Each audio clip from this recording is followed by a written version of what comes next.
Our relationship with the mobile phone. We look at ours an average of 150 times per day. Over the course of 20 years, they have become more than a companion. They are virtually our new religion. Across the globe, 57 mobile phones are sold every second, which works out at 1.8 billion per year. Today, there are more mobile phones than toothbrushes in the world. Yes, yes, you did hear that right. And the big winners in this revolution are the mobile phone multinationals. It's party time at Apple, Nokia, Samsung, LG, Sony, Huawei, and HTC. But faced with these corporate giants, we asked ourselves a very simple question. Behind the scenes, how are our phones manufactured and under what conditions? We spent 1 year trying to answer this question. We traveled around the world to find out exactly what is at the other end of the line. And frankly, what we discovered made our blood run cold. In China, we went to work in one of the factories that manufacture our phones. Behind these masks, we found dozens of children. Quand vous voyez les visages de ces enfants, qu'est-ce que ça produit chez vous? C'est honteux que quelque part, par notre ignorance, on a pu laisser faire ça. We also traced back to the raw materials that our phones are made from. In Africa, men die to supply our mobile phones with minerals. Allez, il fait hyper chaud. Danger. Montez vite. Montez, montez. Nokia uses microphone. In this mine, 5 people die every month on average. Does it meet your personal values? So, now, put your phone on silent while we reveal the secrets of how it is made. To find the answers to our questions on how our phones are manufactured, we look to China, whose factories supply the entire world. The majority of phones that are sold across the globe are manufactured here.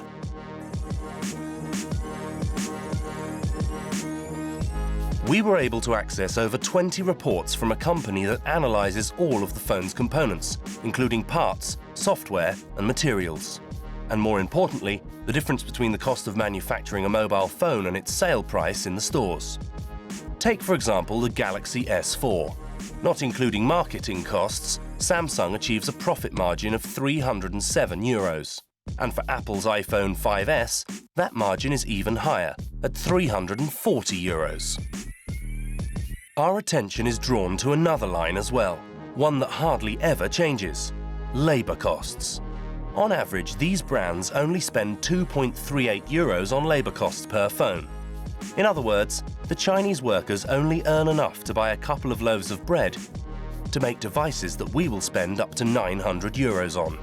Maybe you think you paid a lot for your mobile phone, but it might be that the workers who made it paid a higher price. For several weeks, we have been asking the big mobile phone brands to provide us with their supplier lists. We wanted to meet this low-cost labour force and find out more about their working conditions. Not one brand has come back to us. So we've had to take things into our own hands. We stumbled across a recruitment leaflet for a subcontractor who supplies screens to big smartphone brands. The factory is called LCE, and the working conditions that it promises are idyllic. Air-conditioned apartments with volleyball courts and snooker tables, all provided as part of the package. And above all, a salary of 3,500 yen, which equates to €430, well above the average salary in China. It is located in Nanchang, in central China.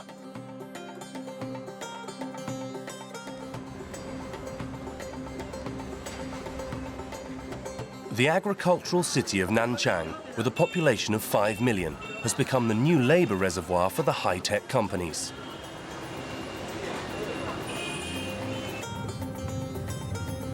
In the centre of the new technologies district, we find LCE's factory, the Happy Factory. Despite our numerous requests, those in charge of the factory have refused to see us.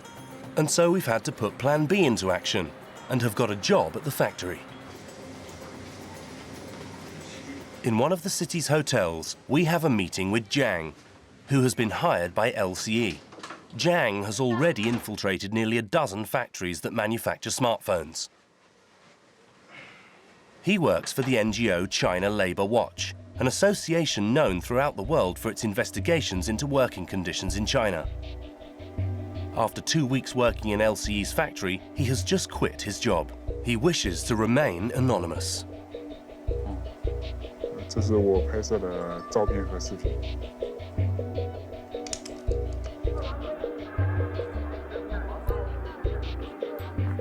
Such images are extremely rare. It is virtually impossible to film inside the telephone factories in China. As soon as you enter the building, you understand that there is no joking about here. The bosses pin apology notes from employees onto the walls. For example, from this worker who damaged some equipment.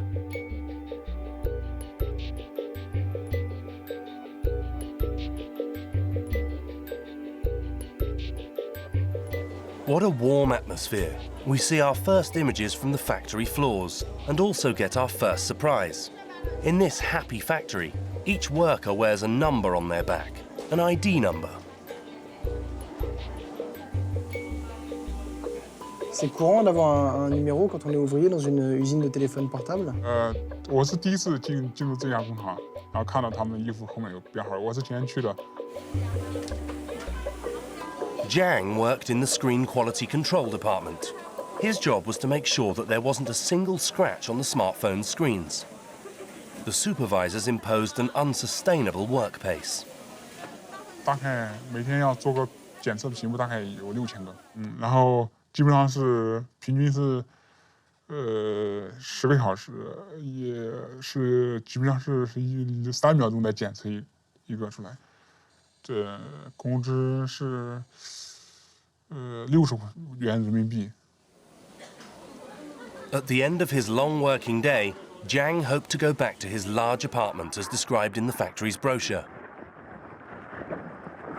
But instead, this is what he found: a 20-metre square dormitory that packs in 8 workers all year round.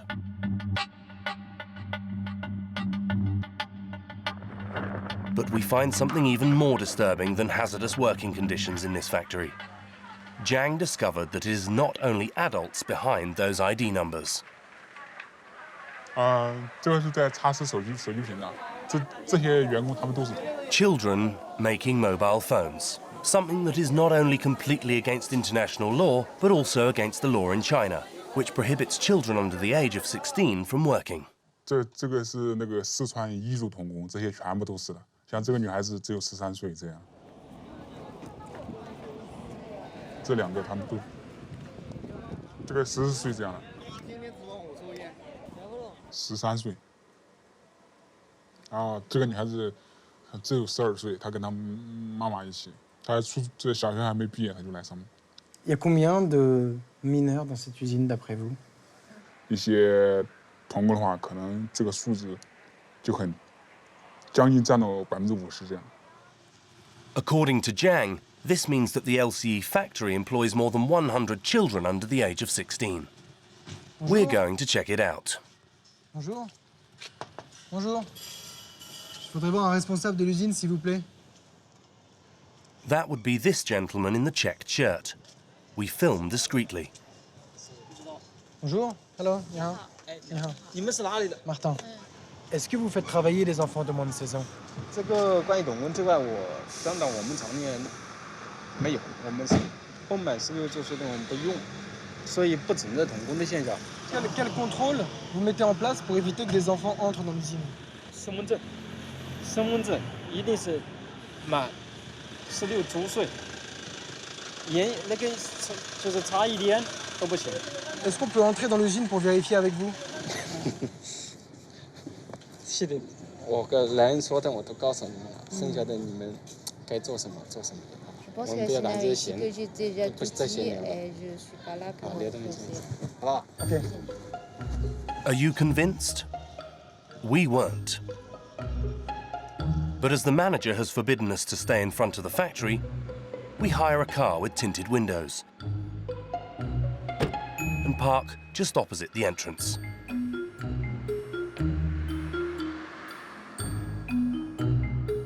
We film with a lens that allows us to zoom in on the workers' faces as they go in and come out of the building. It's a little paparazzi in style, but we don't have any choice.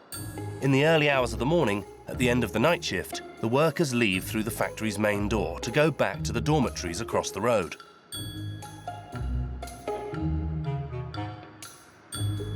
After a few minutes, the facts are clear. The factory gates seem more like school gates, with groups of adolescents arm in arm. One of them has even come out with a teddy bear in hand. When you take a closer look, you see the faces of adolescents. And of children even. In their dozens.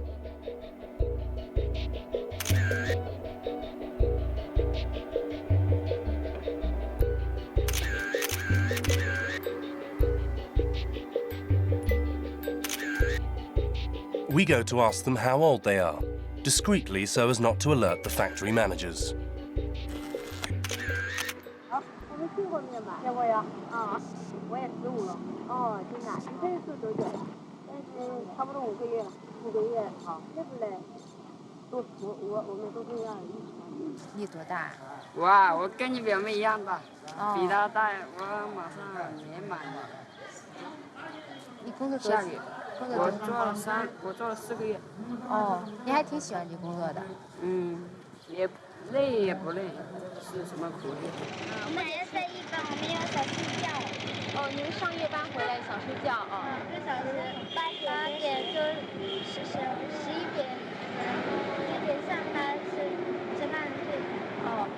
We come across a group of much older workers who are well aware of the situation.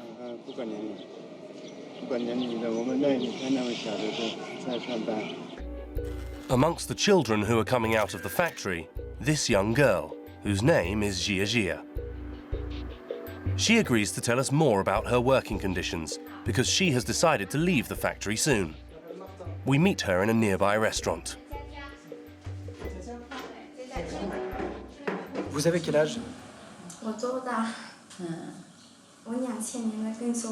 Ça fait combien de temps que vous travaillez en face? 就是我1月份来的，才3、4个月。就是因为我叔叔在这里嘛，所以我就跟着来。家里啊，我们彝族那边都每个人都好穷嘛，就是我们本来我是读了初一的，然后就是家里养不起弟弟妹妹还要读书，就是这样，所以才来的。也是第1年出来。Qu'est-ce que vous faites à l'usine? 就是有那个电视屏幕嘛，插那个 TP。Vous devez en faire combien des écrans? 但是那个玻璃不一样嘛，有的是好干净，有时候就是那个成功品好脏的，有的小时候只插30、40片，不一样。有正常的有成功品，最多就是13个小时。Est-ce que vous travaillez de nuit parfois? 就是这样的，你们有些嘛分开，然后一些上夜班，一些上班班，1个月1个月的，就是有时候就是我跟朋友一起去那个。 什么玩什么之类的，出去我们就一起唱啊什么的。Jia Jia only earns €160 per month on average for this hard labour. Children working at night for up to 13 hours at a time, with just 2 days off each month. What they're doing in this factory is illegal. And which mobile phones are manufactured under these conditions? You will have heard of them, no doubt, seeing as they're sold all over Europe. This is what we've retrieved from the factory's production line. A smartphone from Huawei, the third largest mobile phone vendor in the world. The screen is typical of the brand's latest range, such as the Y600 or the G510. We check with Jia Jia by showing her this G510 model from Huawei.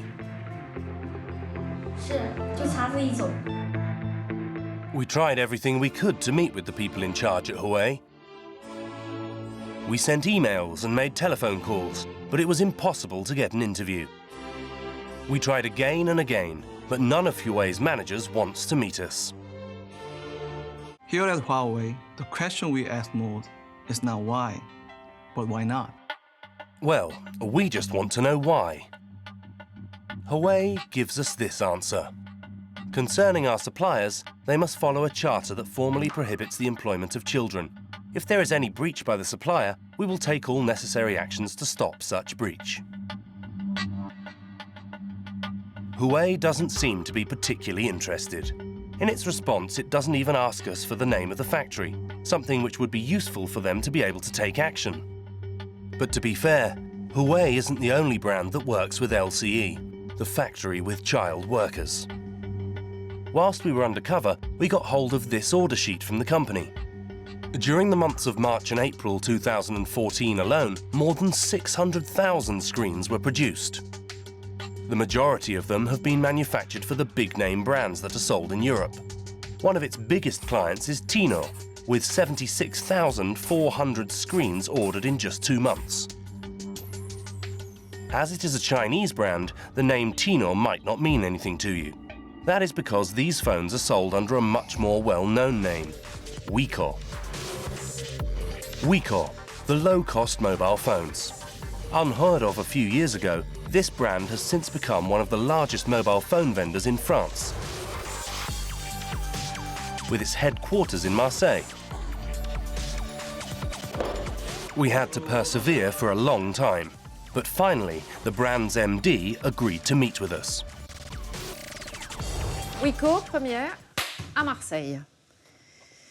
On a découvert que cette usine faisait travailler des enfants, et notamment des enfants de 13 ans. On va regarder ensemble les visages de certains de ces enfants. Il y a Jia, par exemple, qu'on a filmé. On la regarde ensemble, elle a 13 ans. Il n'y a pas de doute possible. Quand on voit son visage, on ne peut pas se dire non, elle a 18 ans ou 17 ans. On voit bien que c'est une très, très, très jeune adolescente. Quand vous voyez les visages de ces enfants, qu'est-ce que ça produit chez vous? J'ai une profonde émotion, ça m'émeut de voir ça. C'est honteux que quelque part, par notre ignorance, on a pu laisser faire ça. C'est dramatique. J'ai appris ça quand j'ai été contacté par vos équipes. Ça m'a profondément affecté. Ça m'a profondément secoué aussi parce que j'ai vu des reportages sur nos principaux concurrents qui effectivement travaillaient aussi avec la Chine et je pensais que peut-être un peu naïvement que nous, Wiko, nous étions un peu à l'abri de ça. Et à partir du 10 juin, le groupe a décidé de stopper toute relation commerciale avec cette usine-là. Donc à partir du 10 juin, le groupe avait arrêté de travailler avec cette usine LCE. Comment on a pu en arriver là? Est-ce que les autorités ferment les yeux? Est-ce que ça arrange tout le monde au final? J'ai du mal à répondre à cette question. C'est peut-être la course effrénée des fois du profit, de l'inconscience, de l'insouciance, de vieilles pratiques locales. Nous avons décidé d'intensifier ces contrôles et je lui ai demandé d'augmenter la fréquence des visites et surtout des visites surprises. Je ne peux pas vous dire que je ne serai pas confronté à ce genre de problème à l'avenir. Ce que je peux vous garantir et ce sur quoi je m'engage, c'est de tout mettre en œuvre pour que ça ne se reproduise plus. And for our part, we guarantee that we will keep a very close eye on the situation. It has to be recognized that Wiko's bosses have not shrugged off their responsibility, whereas another brand, when faced with their responsibilities, went into hiding. Alcatel One Touch, the other big manufacturer that is supplied by LCE, the factory with child workers. Alcatel One Touch, the 5th largest mobile phone vendor in the world. Despite our numerous requests at Alcatel One Touch, we did not receive a single email, letter or phone call, nothing. It seems that as soon as we show up, everyone goes into hiding.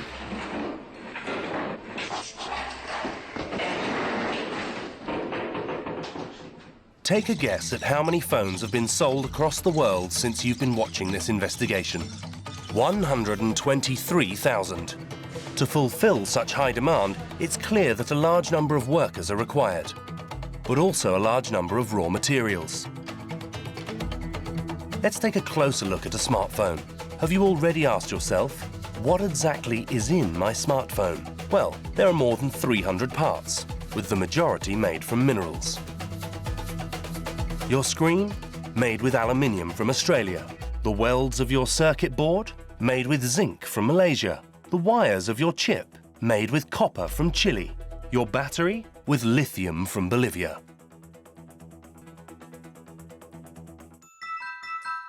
Out of all the elements that make up a smartphone, we are most interested in this small component, tantalum capacitors.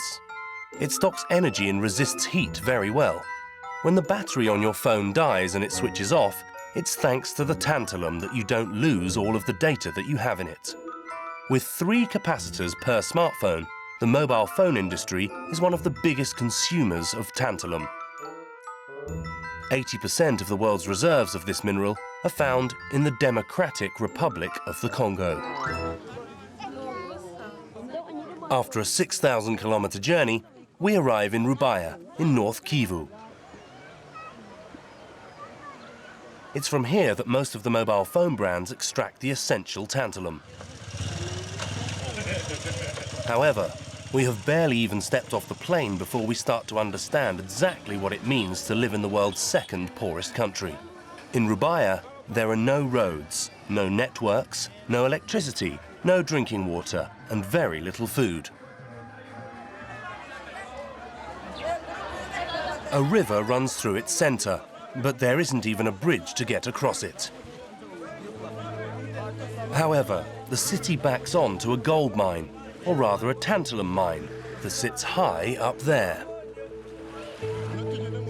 To find out more, we must climb this mountain, past the endless procession of those carrying the sacks of minerals.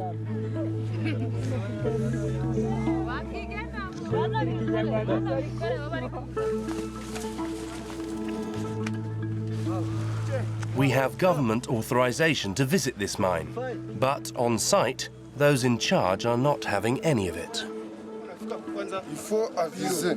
Avant d'y arriver ici, il faut aviser pour être au public. After 1 hour of negotiation, we are finally authorized to film here. This is the tantalum mine.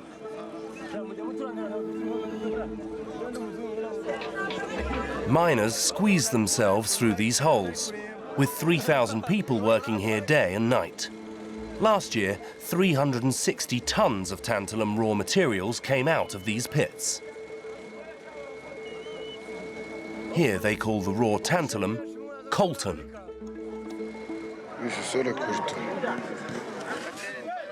A 40-kilo sack like this one sells for 600 euros to the brokers when it comes out of the mine, but fetches up to 3,500 euros on the international market. A wealth that should benefit the miners and at least guarantee that they have decent working conditions. But that is not the case. Comment c'est le travail?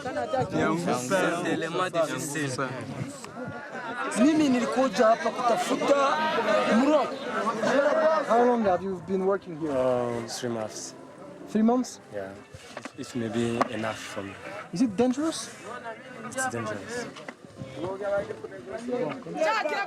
To find out more about this danger, we need to go down into the depths of the pits.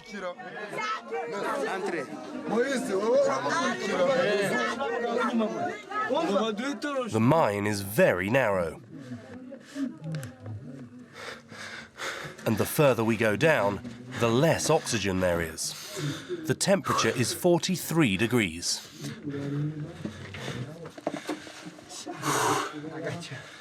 Quasiment. Regardez, il fait hyper chaud. 30 meters further down, at the end of the tunnel, we find the coltan diggers.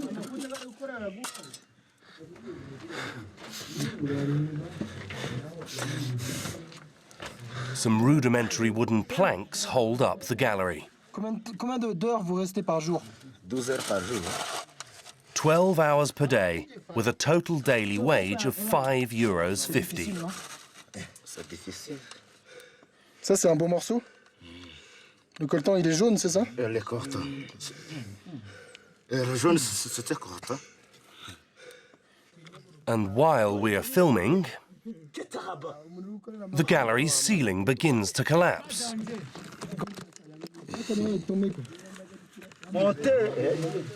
Montez vite. Cas danger. Montez vite. Montez, montez. Il y a cas danger, on peut rentrer.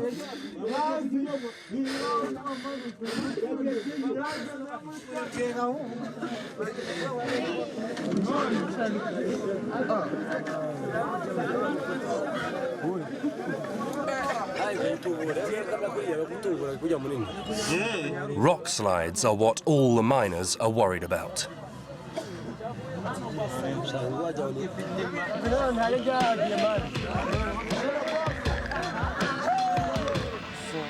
The mine's managers follow us everywhere, and so it is impossible to get more information on the accidents. It's below in the valley that we will make a discovery. At the local hospital that was built by an NGO, where there are 60 beds and just one operating table. Giulio Carvisperi has been running the emergency room here on a daily basis for the past 2 years with what he has available to him. This 63-year-old Italian is the type of person who restores your faith in humanity. Amongst the patients that day, this coltan miner who is only just recovering from an accident.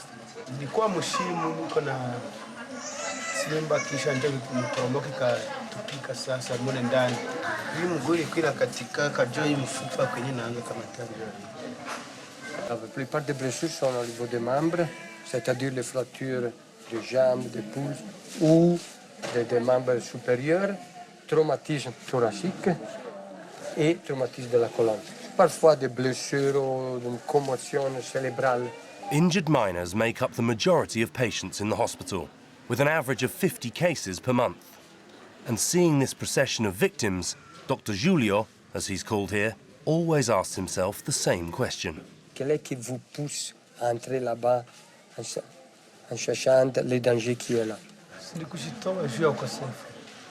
Mwenye ile shima litorokaka.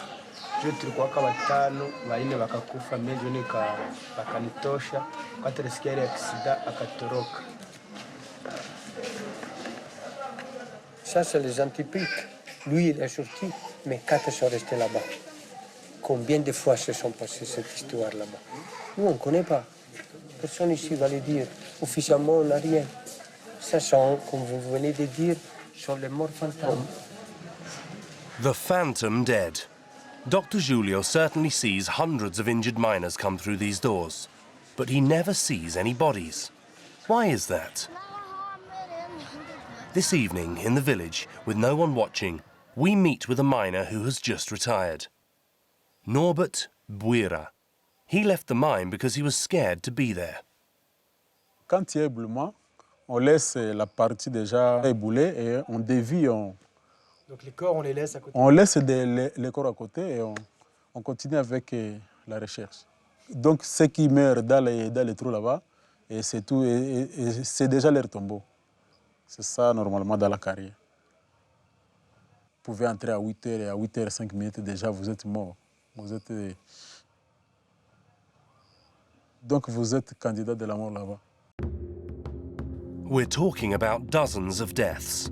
The tantalum miners pay with their lives so that our smartphones can work. Even if the Democratic Republic of the Congo officially prohibits those under 15 years old from working in the mines, the reality is very different. When the boss of the mine in Rubaya learns that we're in the area, he sends this worrying message to his teams. Hello, boss.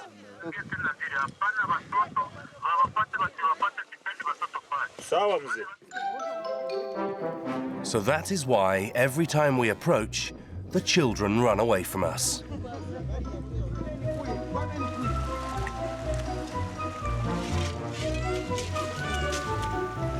Sometimes it's even a game of cat and mouse. For example, here. Look harder. Can you see him? Just there.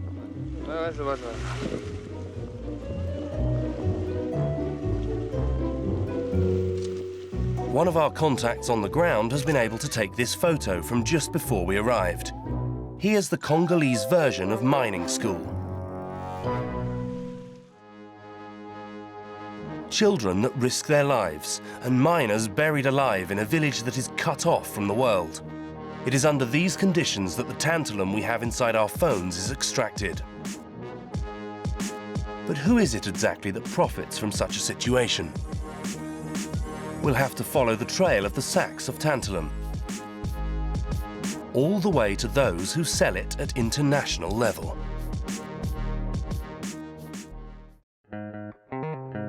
Most of the mines in Rubaya belong to just one company, MHI. But we wanted to find out which companies buy tantalum from MHI. At least one company confirms it does so, the American firm AVX. In this press release from March 2014, AVX indicates that an MHI mine supplies it with tantalum. Our supply chain includes the MHI mine which supplies us with tantalum. AVX is specialised in capacitors, which, if you recall, are these little tantalum components that prevent our mobile phones from losing data when the battery runs out.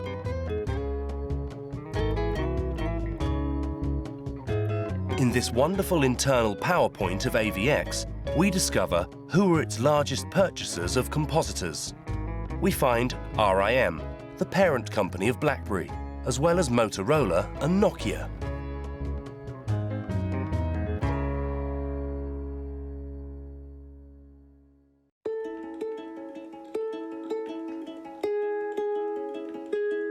According to our sources, since we filmed there, at least 8 men have been killed in the mines.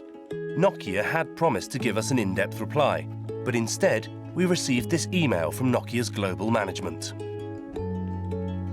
We take these kind of allegations very seriously. While we do not directly source minerals such as tantalum, Microsoft is committed to responsible sourcing practices across our supply chain. We have an official policy on responsible sourcing in our products. We will continue to promote the fair treatment, safety, and well-being of workers and sustainable sourcing in our supply chain. Nokia did not ask us for any specific details, such as the names of the victims or the exact locations of the rock slides in Rubaya. We decide to speak to Bill Gates. Because Nokia now belongs to Microsoft, the multinational founded by the billionaire. The richest man in the world is no longer running the show, but he still has a seat on the board of directors and still owns 330 million shares in the company. The businessman has turned philanthropist. Through his foundation, he aids the poorest nations, in Africa in particular.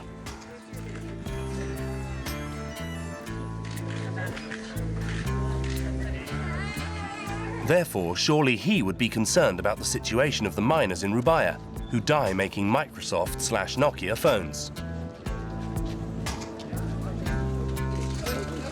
What would he say if we asked him about this during one of his foundation's press conferences at Solidays Festival?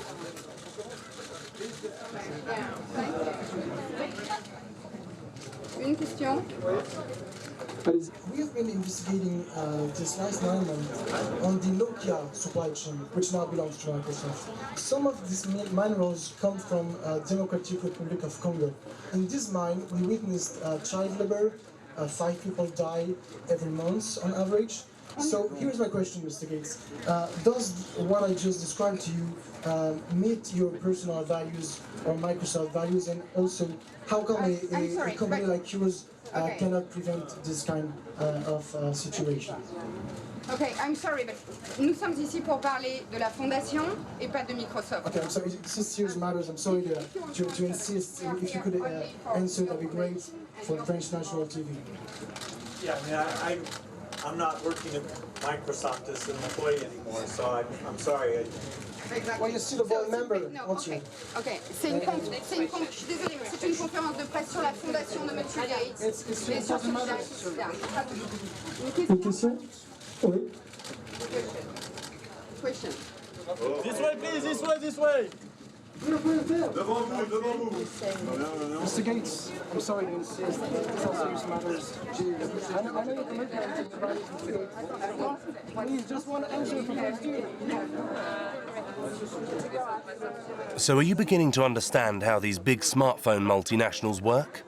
Their businesses are so prosperous that they can easily turn their back on difficult questions.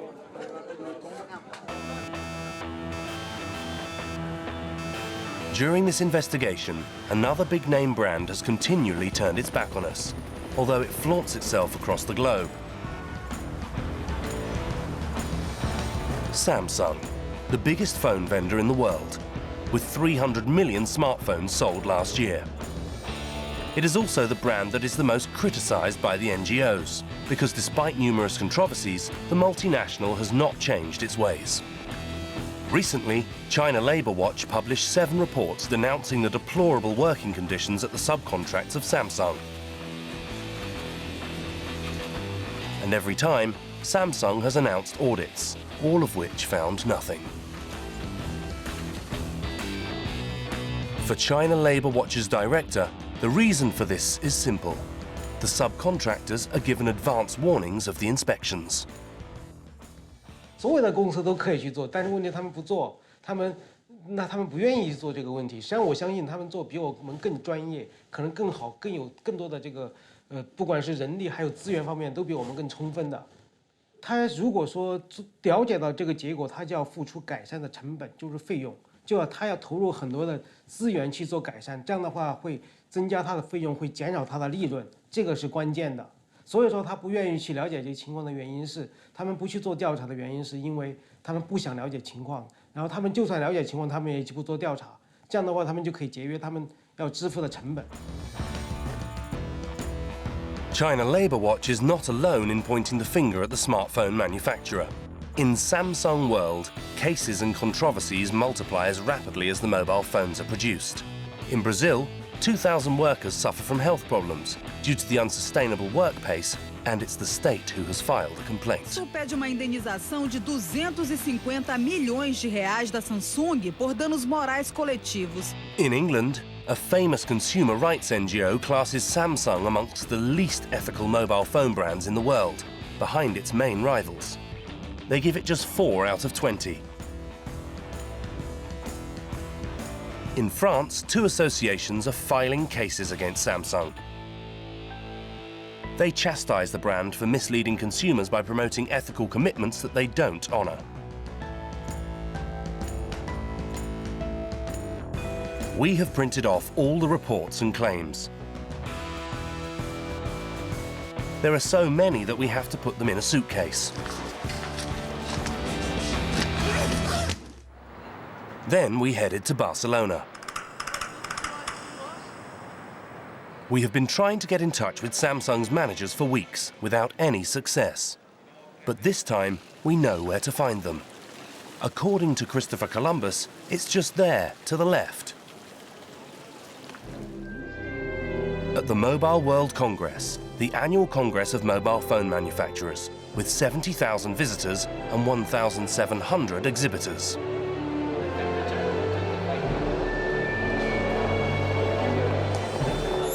This year, the most eagerly awaited actor on the red carpet is, of course, the seductive Galaxy S5, Samsung's new model. It will be unveiled this evening at a preview showing. The master of ceremonies is Frenchman Jean-Daniel Am, Samsung's vice president of telecoms in Europe. It's a pleasure to be with you again. Improving human life is at the heart of Samsung. We are so proud of the fact our smartphones positively impact everyday lives. And as Jekishin mentioned, continuing to be the choice for our customers is our #1 consideration. Thank you all for joining us tonight. It's been a pleasure. When the conference ends, we pop our heads backstage straight away. Apologies for the loud music, but it's now or never.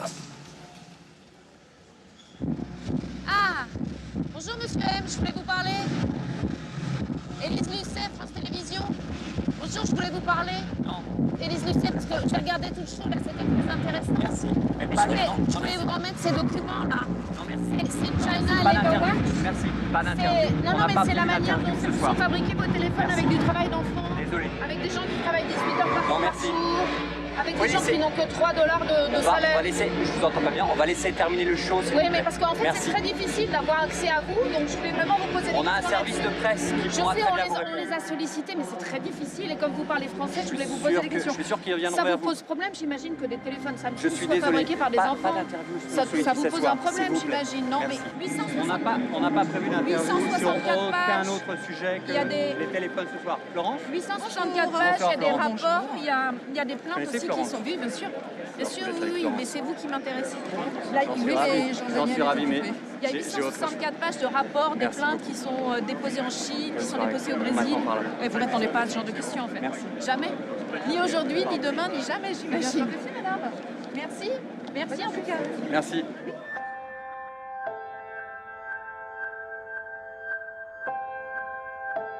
Following this interview, Samsung sent us this pleasant 6-page long letter, which said,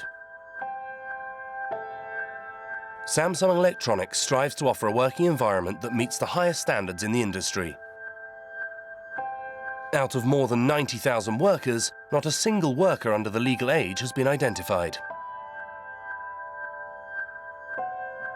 Despite this clean score sheet, Samsung still announces 15 or so new measures in order to combat child labour, such as Samsung suppliers must ensure that the ID photo matches the employee. They must use face recognition software, and in any case of doubt, they need to consult with the relevant authorities.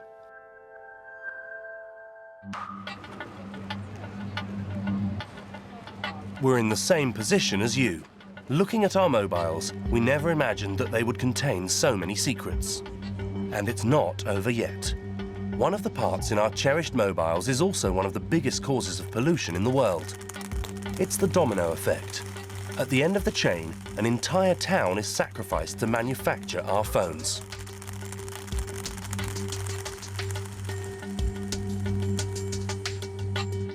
It is this photo from an Australian journalist that sent us in the right direction. To find out more, let's open our phone's cover one last time. Amongst the essential parts that make our smartphones work, magnets. They are in the vibrate facility, in the microphone, in the speakerphone, and even in the camera. A dozen in total in every mobile phone. These magnets are made with neodymium, the most magnetic chemical element in the world. The largest neodymium mine can be found in the region of Baotou, in northern China, at the border with Mongolia.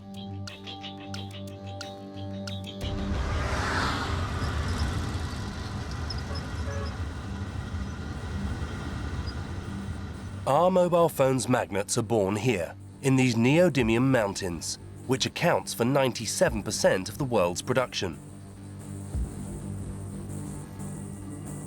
But this El Dorado has a price. And that price is pollution. Acid baths, heavy metals, caustic soda. For each ton of neodymium produced, 1 ton of waste and 75,000 litres of acid water are discharged. And the factory spits out everything here into this huge lake waste dump. 600,000 tons of waste are poured out every year.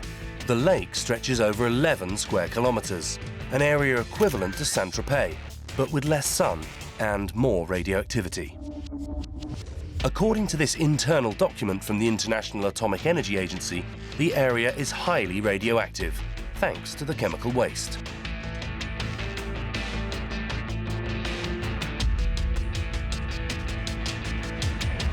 The company responsible for this pollution is Baotou, the owner of the neodymite factories. Those in charge of the company refuse all our interview requests. We enter this red area, the contaminated zone. At first sight, the village seems to be abandoned, but there are figures who wander through these empty pathways, such as this lady. Yu Julian, who is 60 years old. Il y avait combien de personnes ici avant?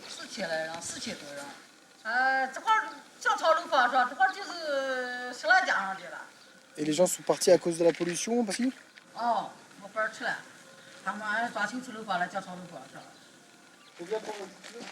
To help us better understand the situation, Yu Julian is going to take us to meet one of her last remaining neighbours. 婆婆，2个孩儿。哦。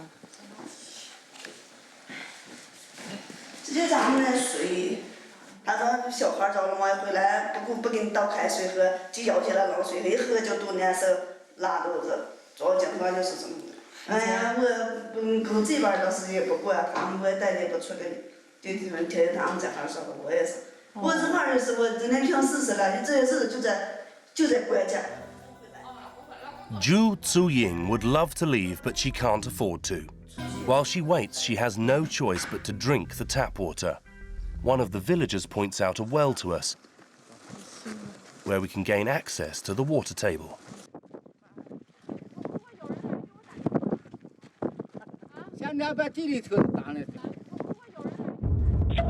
The problem is that the well is 300 meters away from the waste dump lake of the Baogang. There is a camera on every post. In total, nearly 100 survey the area. There is even a watchtower. We need to go quickly. This zone is out of bounds. C'est où? Vas-y, Martin. A flask attached to a ball of wool. It's a little bit MacGyver in fashion, but it's all that we could find at the time. After a few minutes, we bring up some of the well's water. Parfait. Allez, on se barre. For now, there are no arrests.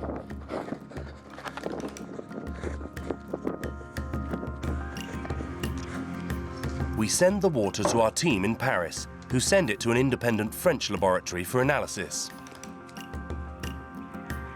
A few days later, the results are beyond any doubt. This is no longer drinking water, but a deadly cocktail. Si on regarde les métaux lourds, on a beaucoup d'arsenic, beaucoup trop d'arsenic, on a beaucoup de lithium, on a beaucoup de manganèse, on a une énorme quantité de strontium. Les chlorures, le sodium, c'est 5-6 fois au-dessus de la norme. L'uranium est au-dessus également. Les sulfates sont à près de 3000 mg par litre, donc 10 fois plus élevés que la réglementation européenne. C'est une eau qui est pas consommable, hein, c'est clair, ni pour la boisson, ni pour la cuisine, ni pour l'irrigation. Et quelles sont les conséquences sur la santé quand on boit cette eau tous les jours? Des problèmes qui peuvent aller jusqu'à des problèmes de cancer, des cancers de la peau, et puis on pourrait trouver aussi à terme des cancers de l'intestin ou de la vessie. In Baotou's hospital, we're going to find out more about the victims of this polluted water. No doctor is authorized to speak to us, and we film with a hidden camera. A team of carers agree to meet us under condition of anonymity. They call Baotou the Cancer City. 其他的肿瘤呢，就是过去呢是胃癌发病率高一些，现在呢结直肠癌发病率。Et pourquoi le cancer du côlon augmente? 我印象中他那个好像不是说的是肺癌，好像，它是一个消化道肿瘤，好像是。消化道肿瘤。好像是一个消化道吧，我印象中。 They want to show us their cancer ward.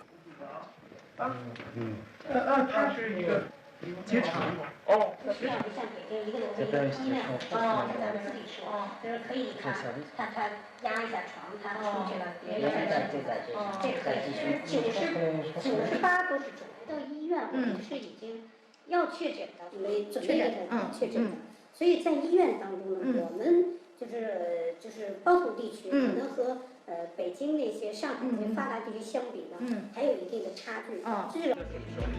For them, there is no doubt the pollution from Baogang's factories is slowly killing the city of Baotou. There isn't a single epidemiological study that has been carried out, but the doctors themselves have talked of several hundreds of victims. But hear that? No, it's complete radio silence.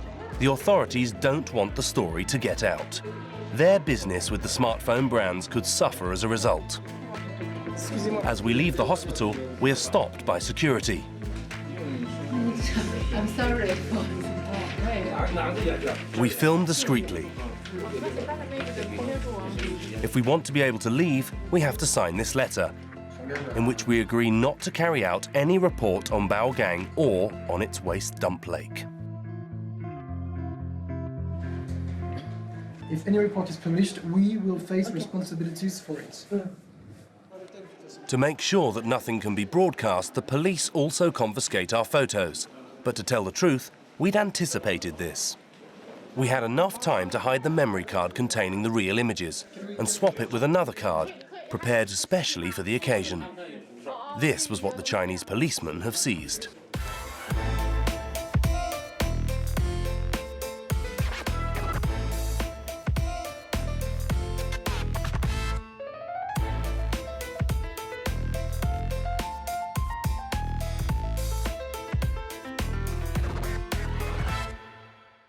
We would have liked to have seen their faces when they discovered the images, but we don't have time. We really need to get out of the city. A large proportion of the mobile phone industry works with Baotou, the company responsible for the pollution. Amongst them is Sony, one of whose magnet providers are supplied by Baotou, or LG. The South Korean brand has all but signed a partnership deal with Baotou. Are these two smartphone giants aware of the pollution problems? And what are they doing to resolve it? Both brands refuse to grant us an interview, but as a strange coincidence, in their email response, they both use the same formula. Even if Baotou is not a direct supplier of ours, it's possible that this company's neodymium is present in our devices. We take your allegations very seriously and will carry out an internal investigation to find out more. Despite our reminders, we haven't been able to see any results from these investigations.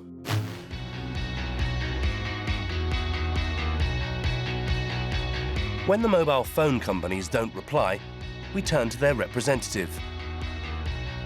Digital Europe, the European lobby for mobile phone manufacturers. Amongst its members are Sony and LG, of course, but also Apple, BlackBerry, Huawei and Nokia. Under Communications' watchful eye, the director receives us in his office. This company is a supplier of the mobile phone industry. When you see that, what do you think? I mean, clearly what you're telling me here is news to me. As I say, I'm glad you're passing that on to me. And I think that the industry will want to see China improve its regulatory environment in order that these people don't continue to suffer from such pollution. Don't you think your members also have a responsibility in this situation? I think our members do have a responsibility in this situation to ensure that their supply chain follows the laws and regulations. Yes, I do. I'm a little astonished that none of the companies have been willing to answer us. How would you explain that? We have the proofs that they do work with Baotou, so we know that they know what's going on there, and nobody wants to answer us. Well, I hope you'll take something from the fact that I'm prepared to engage to some extent on behalf of the industry on that issue. Okay, you wouldn't drink this water, would you? Well, I wouldn't drink that water, no. Yeah, well, they do drink this water for 20 years. Since this interview, not a single brand has ceased working with Baotou, the company responsible for the pollution. All right. And as we finish off our investigation, we know what you are going to ask. So what do we do now? How do we force the mobile phone industry to make changes? We don't have the answer, but what we do have is hope. Do you recall the scandal of working conditions in the trainer factories of the 1990s? children on production lines, pollution, irresponsible multinationals. Does it ring a bell? Faced with consumer mobilization, the main trainer brands had to make big changes and reassess their supply chain. And today, their codes of conduct are amongst the strictest in the world. Of course, it's not perfect, but already it's a lot better. In the smartphone sector, new initiatives have already appeared, such as Fairphone, a Dutch company that offers fair trade phones at the market price.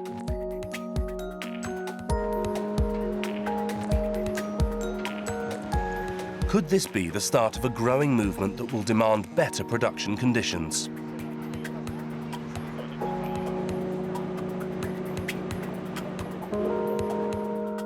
The question tonight when we put down our smartphones must be,